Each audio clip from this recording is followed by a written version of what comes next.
ஆண்டவருடைய நாம மகிமைப்படுவதாக. அன்பானவர்களே, இன்றைய வார்த்தைக்கு உங்கள் அன்புடன் வரவேற்கிறேன். இன்றைய தியானத்துக்காக ஆதியாகமம் 45வது அதிகாரம் 24வது வசனத்தை வாசிக்க கேட்போம்.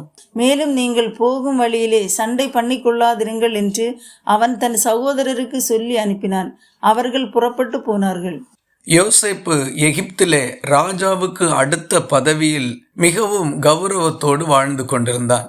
தேசமெங்கும் பஞ்சம் உண்டான பொழுது கானான் தேசத்தில் யாக்கோபுக்கும் அவன் பிள்ளைகளுக்கும் மிகுந்த நெருக்கடி ஏற்பட்டது. அப்பொழுது யாக்கோபு தன்னுடைய பிள்ளைகளை எகிப்துக்கு அனுப்பி தானியங்களை வாங்கி வரும்படி செய்தார். இந்த நிலையில் யோசேப்பு தன்னுடைய சகோதரர்கள் தானியம் வாங்க வந்திருப்பதை கண்டு அவர்களுக்கு தன்னை வெளிப்படுத்தினார். தங்கள் சகோதரன் இன்னும் உயிரோடு மிக உயர்ந்த பதவியில் எகிப்தில் வாழ்ந்து கொண்டிருக்கிறான் என்கிறதையும் அவர்கள் அறிந்து மிகவும் சந்தோஷப்பட்டார்கள். தானியங்களை வாங்கி கொண்டு அவர்கள் வீட்டுக்கு போகின்ற வழியில் யோசேப்பு தன் சகோதரர்களை பார்த்து, நீங்கள் போகும் வழியில் சண்டை பண்ணி கொள்ளாதிருங்கள் என்று நல்ல அறிவுரை சொல்லி அனுப்பினான்.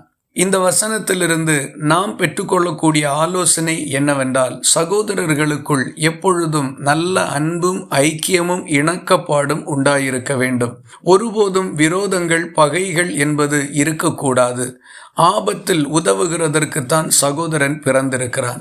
உயர்ந்தவன், தாழ்ந்தவன், வசதியுள்ளவன், வசதி இல்லாதவன், ஏழை, பணக்காரன் என்கிற வித்தியாசங்கள் சகோதரர்களுக்குள் பிரிவினையை உண்டாக்கிவிடக்கூடாது. அதுபோல உயர்ந்த பதவியிலும் நிலையிலும் இருக்கக்கூடியவர்கள் தங்கள் சகோதரர்களுக்குள் நல்ல ஐக்கியத்தையும் நட்பையும் பேணி காப்பாற்றுகிறவர்களாய் இருக்க வேண்டும். அவர்களை பிரித்தாளுகின்ற மனநிலை ஒருபோதும் இருக்கக்கூடாது.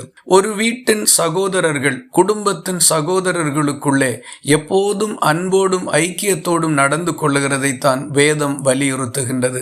ஆனால் இந்த நாட்களில் பல்வேறு காரணிகள் அவர்களுக்குள் பிரச்சனைகளை உண்டு பண்ணுகிறதற்கு ஏதுவாக அமைந்திருக்கின்றது.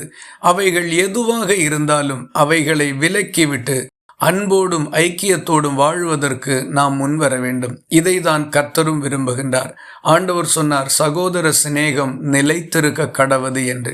ஆம், அது ஒருபோதும் அசைக்கப்படக்கூடாது, நிலை பெயரவும் கூடாது. ஜாக்கிரதையாயிருந்து சகோதர சிநேகத்தில் நிலைத்திருப்போம், வாழ்ந்திருப்போம். இந்த வார்த்தைகள் இந்த நாள் முழுவதும் உங்களுக்கு ஒரு ஆசீர்வாதமாய் இருப்பதாக. ஜெபிக்கலாமா?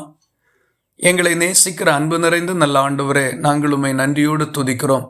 சகோதரர்களுக்குள் ஒருபோதும் சண்டைகள் வராமல் அன்போடும் ஐக்கியத்தோடும் நடந்து கொள்ளக்கூடிய நல்ல மனநிலைகளை எங்களுக்கு தாரும். அன்பு குறைவுகளும் ஐக்கிய குறைவுகளும் பகைகளும் விரோதங்களும் இருக்கின்ற குடும்பங்களில் ஆண்டவருடைய தெய்வீக சமாதானத்தை கொடுத்து எல்லாருக்குள்ளேயும் ஒரு நல்மனம் பொருந்துதலை கட்டளையிட வேண்டும் என்று ஜெபிக்கிறோம்.